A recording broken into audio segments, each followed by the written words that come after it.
ఇంటి నుండి వెళ్ళిన మనిషి తిరిగి వస్తాడో రాడో తెలియని రోజులివి. ఏ నిమిషంలో ఏం జరుగుతుందో అర్థం కాని రోజులవి. కానీ జరిగేది మరో మనిషి వల్లే, జరుగుతుంది మరో వ్యక్తి వల్లే. ఒకరిని ఒకరు చంపడం, నరకడం, దీంతో ఓ కుటుంబం రోడ్డున పాలవుతోంది.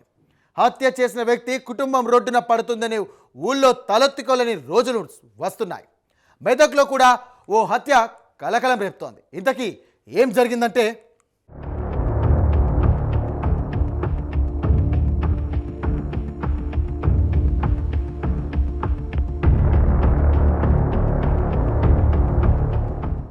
మెదక్ జిల్లా వెల్దుర్తి మండలం బండమీదపల్లిలో ఉండేవాడు గంపల బాలేష్. నిన్న సాయంత్రం కూరగాయలు తీసుకుని వచ్చి ఇంట్లో పెట్టి పొలం వద్దకు వెళ్ళి వస్తానని చెప్పి వెళ్ళాడు. పొలానికి వెళ్తున్నాడు కదా అని కామన్గా ఉన్నారు ఇంట్లో వాళ్ళు. కానీ అప్పుడే ఒక పోలీస్ అధికారి వచ్చి, ఇక్కడ అందరూ ఇంట్లోనే ఉన్నారా, ఎవరైనా హత్యకు గురయ్యారా అని అడిగారు. అక్కడే కూర్చున్న పెద్దాయన, మా కొడుకు ఇంకా ఇంటికి రాలేదు అని చెప్పాడు.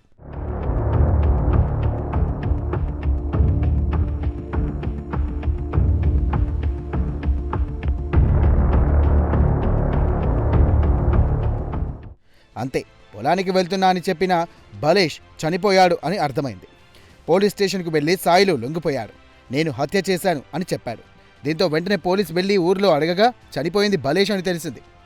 అయితే అక్రమ సంబంధం వల్లే బాలేష్ను అప్పాల సాయిలు చంపేశాడని చెప్పాడట. నిందితుని అదుపులోకి తీసుకొని గ్రామంలో భారీ బందోబస్తు ఏర్పాటు చేశారు పోలీసులు.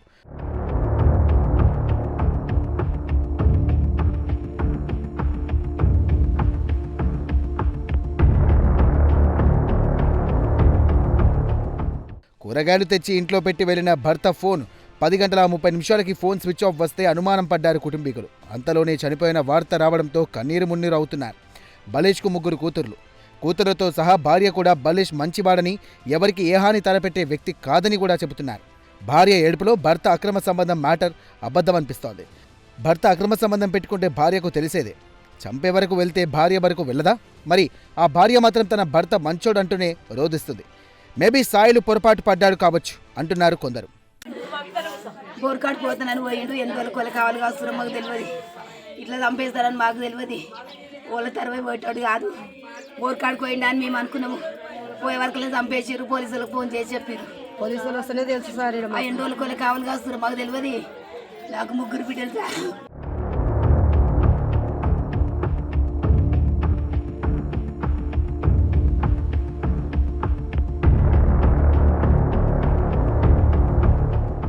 ముగ్గురి కూతుర్లను ఎలా పెంచాలి, భర్త లేని నా జీవితం ఏంటి, ఎలా బతకాలంటూ రోధిస్తూ బాలేష్ భార్య క్షణికావేశంలో సాయిలు చేసిన తప్పు ఓ కుటుంబాన్ని జీవితాంతం ఏడ్చేలా చేశాయి. తన పిల్లల పరిస్థితి ఏంటి, ఆ భార్య పరిస్థితి ఏంటి, పంచాయతీ పెట్టించాలి. తప్పుంటే నిలదీసి అడగాలి. కానీ కాపు కాసి మరి హత్యలు చేస్తారా? మానండి, హత్యలను ప్రేరేపించకండి.